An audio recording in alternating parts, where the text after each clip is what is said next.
Hey guys, I'm Mitch Maley and welcome back to Punk Rock Politics. We've got some post-election day analysis and some big news just announced. The Associated Press has called Wisconsin for Joe Biden, which puts him up to 248 electoral votes. So 248 to 214. That puts him much closer to victory. However, we do have several states still in play.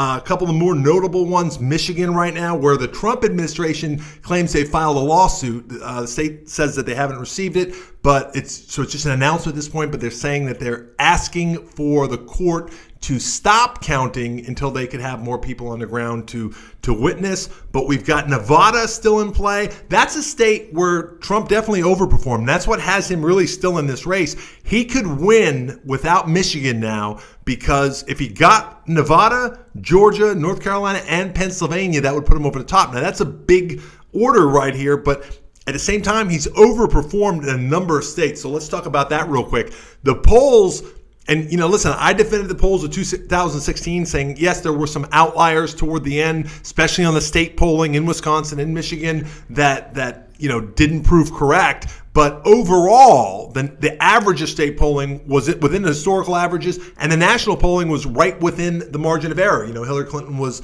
predicted to win by about 3 to 4 points. She won by 2 in the popular vote, and it was just an overperformance in 3 key states. So President Trump flipped the so-called blue wall of Pennsylvania, Michigan, and Wisconsin, but only by a total of 17,000 votes out of something like 13 million cast in those states. So a very, very razor-thin coalition of EC points that he got from those 3 states is what carried him over last time, but it was a relatively few votes that actually caused those wins. So that's what made his ability to recreate that. I don't think it was much of a surprise that he was going to lose the popular vote again. And that looks like it's certainly tightened. It's not the 6.5 points that, the polls were averaging on the last day.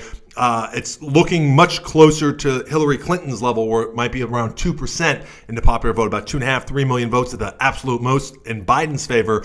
But that electoral college map, it's shifted a lot. So let's look at some of them that were big surprises. Texas was supposed to be close. That was a huge surprise, but then it wasn't. They pulled ahead, especially with the so-called Hispanic vote. Same thing in Florida. Florida was supposed to be a pick'em state, and President Trump won fairly easily here. And then you had an overperformance in Ohio, which was supposed to be much closer than last time. He won by about the same margin, I think 8 points. So not a lot of change there. The 2 big states that really weren't on everybody's map was Arizona, which Biden was able to flip, and that was a big gain for him to bring that back into the blue. But Nevada is still not called at this point. It's very, very close. Biden has a slight edge, and President Trump really overperformed there. And what I mean by that is the expectation was not that would be in play. But a curious thing happened. Again, with the so-called Hispanic or Latino vote, you have a lot of people who work in the tourism industry and casinos and travel-related industries, and shutdowns have really, really hurt them. So the idea of opening the economy may have been more higher up on their priority list than it was in other states. But that's another story of this election. The coronavirus did not play as big of a role in any way that we can see in terms of which states flipped. Maybe up in that, in that Rust Belt area with the Michigan, Wisconsin, Minnesota, where they're having more of a resurgence of the virus right now. Maybe that'll turn out to be it. But it's interesting that it's probably the opposite. It's probably the shutdowns that have cost the Democrats in Nevada and probably Texas as well, and maybe even Florida. So there's, those were probably the more surprising aspects of where these things shook out. If we get away from the presidential election for a minute here, Democrats really underperformed everywhere else. So this idea that this enthusiasm against Trump would lead to this blue wave that would allow them to take over the Senate, which looked like a very real projection from some of the polling. And some of that polling seems to be really much more egregious than the national polling for president was, or even the state polling. But in the Senate, they're not going to gain much ground, and they're actually probably going to lose some ground in the House, even though we still have a lot of undecided races there. So not a great day for Democrats. If Joe Biden wins, he will not come in with any sort of mandate or empowered to do a whole lot. And really, I think it's more clear than ever that if Joe Biden wins, it was very much a vote against Trump that pushed him over the edge. Sort of maybe the way that a vote against Hillary was what helped push Trump over the edge in 2016. So more of an anti-vote than a pro-vote is the way that this looks likely to turn out if Joe Biden wins. But I can't stress enough that we're not finished yet. The good news is we might get an answer sooner than we thought. We might not need Pennsylvania, which has, as I mentioned before, they've got until Friday to receive ballots as long as they were postmarked by yesterday. So they won't even have all their ballots. It's closer. Trump has a big lead, but the story there is that a lot of the mail-in vote that just wasn't allowed to start being counted until this morning is coming from heavily Democrat urban areas around Philadelphia. So, President Trump has signaled very clearly that his plan is to try to get as few votes counted as possible and try to stop the counting. As I mentioned, they're talking about a lawsuit in Michigan. They're certainly trying to get Pennsylvania. Of course, the Pennsylvania counting went all the way to the Supreme Court. The Supreme Court decided not to look at it. And I would say the good news is for those worried that our systems would fail us on that, even on the Republican side, and can't say what the state legislature is going to do yet, but on the Republican side, there was kind of a rebuttal of that idea that the election's over on election night. Mitch McConnell said yesterday, claiming victory is very different than being declared the winner in response to President Trump's announcement. So looking a little bit better for Biden than Trump at this moment, but everything's still up in the air. And again, if it ends up coming down to Pennsylvania, if Michigan or, Georgia, North Carolina, as I said, North Carolina, I think is going to stay red. But unless it comes down to Pennsylvania, we might have a result a little bit earlier, but not the blue wave Democrats were hoping for by any means. And there doesn't seem to be any evidence that any Trump fatigue or anti-vote against Trump, especially by Republicans, carried down ballot. In fact, if anything, it's possible that those moderates and Republicans who voted for Biden deliberately voted Democrat all the way around. A couple races in particular where you had Mitch McConnell was supposed to be in a close race in Kentucky, according to the polls, and he won in a landslide. Same thing with Jamie Harrison's challenge of Lindsey Graham in the South Carolina Senate seat. That was supposed to be, too close to call, and, he lost by 14, 15 points. It was a landslide. And the thing to really take away from that is the Democrats put so much into those races, not only in the general election, but in making sure that progressive candidates did not get the nomination in the primary and saying, hey, this is what we need to get that moderate vote in the general election. And they really didn't even move the needle. I mean, there were literally hundreds of millions of dollars spent on just those two races against McConnell and Graham, which, all indications were that they weren't that vulnerable. As it went along, some of the polling seemed to be very off that say that they were closer races. But, the proof was in the outcome. And for all that money, they basically finished in the same place they finish when they don't play. What I mean is when they don't put any earnest effort on the national level to fund candidates in those races because they don't see them as viable and they don't want to take away from other possible seats. So big bad bet on the Democrats' part there and thinking they're going to pick those up and put money in those.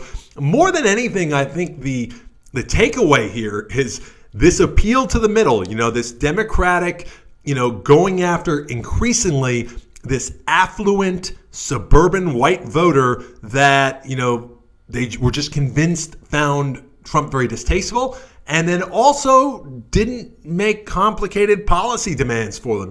That's probably the story of the Democratic Party right now, and I know I've been harping on this for a long time, but you've got a party that has a facade as being a liberal organization, and that's why I always find it so laughable when Republicans say, well, we got to keep the socialism out of Washington. If you look at the progressive left, they are so unempowered in the Democratic Party. They really have no leverage whatsoever. And the only chance any of them have to get in positions of influence is to completely kowtow to the DNC, which has become increasingly right of center. And if you look at it objectively, policy-wise, not rhetoric-wise, but policy-wise, the Democratic Party is very much right now the Republican Party of 15, 20 years ago with different social issues. And what I mean by that is when it comes to Wall Street, when it comes to big corporations, when it comes to big tech, when it comes to big pharma, they are as pro-elite class as you could possibly be. When it comes to populist programs with a tremendous amount of appeal, the $15 minimum wage, Medicare for all as a public option for people to opt into, not necessarily canceling private insurance, was proposed very, very poorly, but saying we're going to open Medicare up to people who don't have a group or government plan so that they don't have to be in these, sometimes absurdly expensive, low coverage individual markets. So these all poll extremely well, but the party won't move toward them. And if that confuses you, it shouldn't, because the reason is it's the donor class. It's the big corporate. It's the people who will lose money by those populist programs. Give you an example here in Florida. The fight for $15 minimum wage to go into effect in 2026. It goes up to 10 and then moves incrementally and then will forever be tied to inflation. That passed with an overwhelming majority. It needs 2/3. It got that and plus some in a state that Trump won easily. So Democratic issues that they should have been out in front of didn't work. And all that Bloomberg money, that $100 million or whatever he spent in the I-4 corridor trying to get the so-called Hispanic or Latino vote didn't move the needle, because that's what shored up the state for President Trump.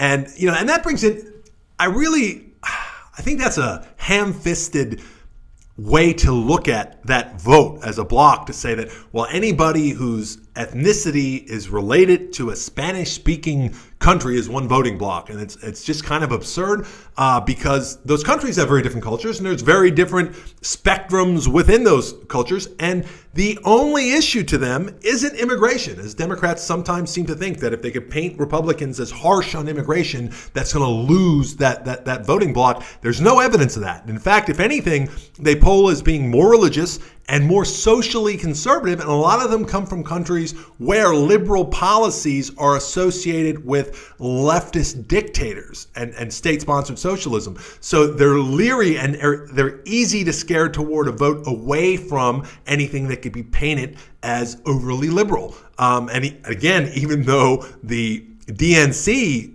platform, the Bidens, the Obamas, the Nancy Pelosi's, there's nothing particularly progressive about them. And then when they look at the boogie men and women of the Democratic Party, the Bernie Sanders, the AOC, the Squad, all that stuff, as I said, no power within it. You have Sanders and Warren, the two most credible members of the progressive wing of the party. Two members of the Senate, two ran credible presidential campaigns. They kissed the ring. They bent the knee to Biden. They endorsed his platform and said, "Hey, only thing important here is to get rid of Donald Trump." And no matter how much they bent that knee, how deep they went on it, they're getting nothing for it. It's no secret that Elizabeth Warren was really hoping that in a Biden administration, she might be the Treasury Secretary. That's not going to happen. If you think all of those Wall Street donors that poured money into a Biden administration that promised them outwardly status quo, nothing's going to change, are going to accept that, you're just wrong. Bernie Sanders has been lobbying to be Secretary of Labor. That's not going to happen. And you're more likely to see Republicans from the Bush era as a bipartisan coming together is what it'll be called. You're more likely to see Republicans from the Bush era in a Biden administration than you are seeing any true progressives. So, big losers in this election are the progressives that continue to get taken for granted, I believe, by the Democratic Party. And the Democratic Party is going to continue to move toward the right, win, lose, or draw. There's really no question in that, because that's where the money's at. This is the party of the forever wars. This is the party that talked a good game when after September 11th and George Bush took us into Afghanistan and then into Iraq in a war crime. There's no other way to put it. With knowingly false information presented to the American people, there were Democrats lined up like Joe Biden to support this. And again, as much as Barack Obama cling to the notion that he made a speech when he was a state senator in Illinois saying he didn't support the Iraq War. As president, he continued the forever wars as well and became the drone president, and was a big when it comes to immigration. He led 3 presidencies in deportations. So you've really got this facade. So, and what I mean by that is, that's where you see the progressive issues that don't cost anything. Things like LGBTQ rights, things like gay marriage, gay rights.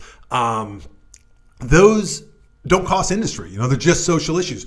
Protecting a woman's right to choose. Those are things they could just always fight about and scare voters into saying, well, the other side is going to, and it's always something worse. So, hey, you better vote for us or you'll get something even worse.